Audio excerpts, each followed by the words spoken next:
Peace, family. This is Lions Den with another news and commentary. I'm doing an update of what's happening at a black woman who been called the police on for eating her lunch.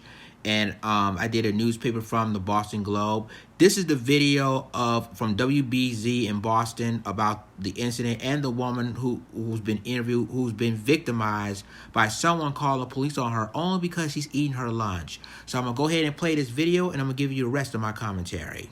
5. I shouldn't have to explain my existence and my being as a woman of color.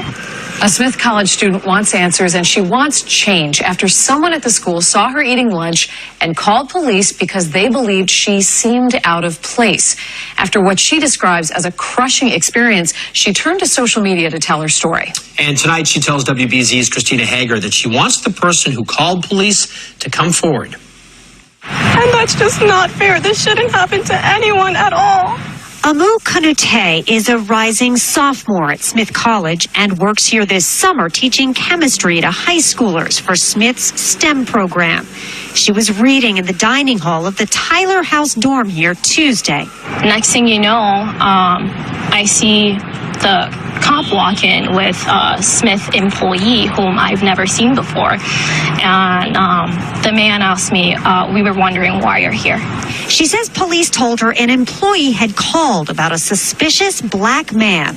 She recorded video with her phone. We were wondering why you were here. Oh, I was eating lunch. I'm working the summer program. Adding her own text on Instagram with a post that's prompted outrage from supporters. It just still upsets me to just talk about it because I don't even feel safe on my own campus and I'm away from home. I'm the first in my family to go to college.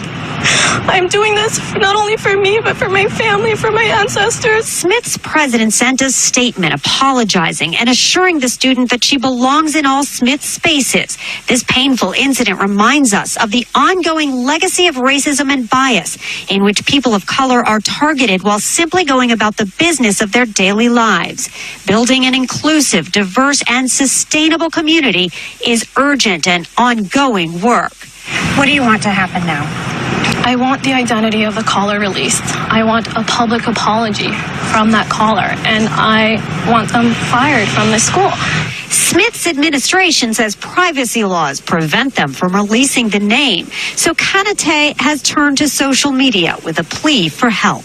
I tried to shake it off. I didn't even want to speak up and speak out because I know not everyone's going to agree with what you need to say. Not everyone's going to listen to you. In Northampton, I'm just so upset. Christina Hager, WBZ News. Okay, family. You see the video. I did an article on about the Boston Globe's version of this situation, and people are targeting across this country. First, the incident at Yale University when an African-American woman been called police by a white person because she's sleeping in the library. And then this incident right here. You see other incidents across this country is basically targeting black people for no apparent reason. This is what I'm talking about in the past couple of videos that I've done. People are calling on the police because that's using their target against us. And people are still doing it. And people think it's okay. Now you notice that the local media there said that the university, the school, is protecting the person that called the police from the beginning. They're protecting them because they don't want protests or death threats against him at his dormitory. See, we as black people have to wake up and understand we are under attack from anybody. As I said, white supremacists put us under attack by they calling police for no apparent reasons, targeting us for no apparent reason. We can't even eat. We can't even enjoy our barbecue. We can't even walk while black. And I'm really hurtful to this sister right there because she felt like she didn't know what to do because she was at a Smith College in Boston trying to learn. She's here for going to college and get her degree. And obviously she don't feel comfortable there now because of this. See, this is what I'm saying, guys. This is so important for people to understand what we're facing here. We've been targeting by white supremacy. It is not a person, it's a system. And it's been targeting every black person for no apparent reasons. So, you know what, I hope that she's getting education that she needs, and I hope that, you know, she felt safe where she is, because, again, you have incidents across this country when people just call the police just the hell of it, and wasting the taxpayers' money, wasting the officers' time because you thought it was a crime. That's what I said, like on a couple of my previous videos. Why can't we talk to a congressman or senators to create a bill that for people that decided to call 911, unless it's an actual emergency, if you get called 911 for non-emergency purposes, you either get fined or get a couple of days in jail. That's going to cut all of that out. But the question is, will they do it?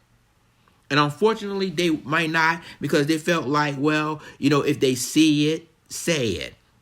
So basically, yeah, you can see it and say it, but that doesn't necessarily mean that a black person can break in a person's home, or steal a juice, or steal a sandwich, or making a scene out of everything.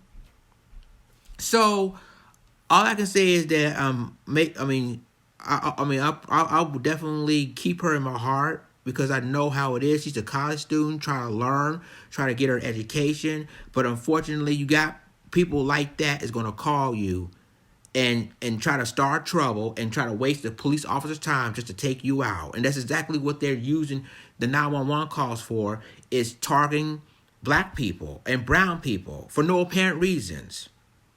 So, you know, again, I give my sister, and, you know, and I hope she continues to go to that school and not let them get to you.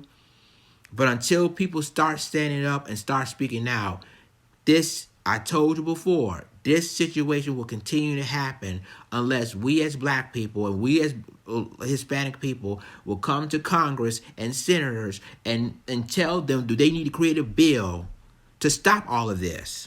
To stop all those non-911 calls. Because if it continues to happen, then bad things will happen. It's plain and simple. Leave me a comment. Tell me what you think about this video. Share this video. Subscribe to my YouTube channel. Subscribe to my reaction channel. And subscribe to my Black Junction channel for all the news and commentary. With that being said, this is Lions Den signing off. Deuces.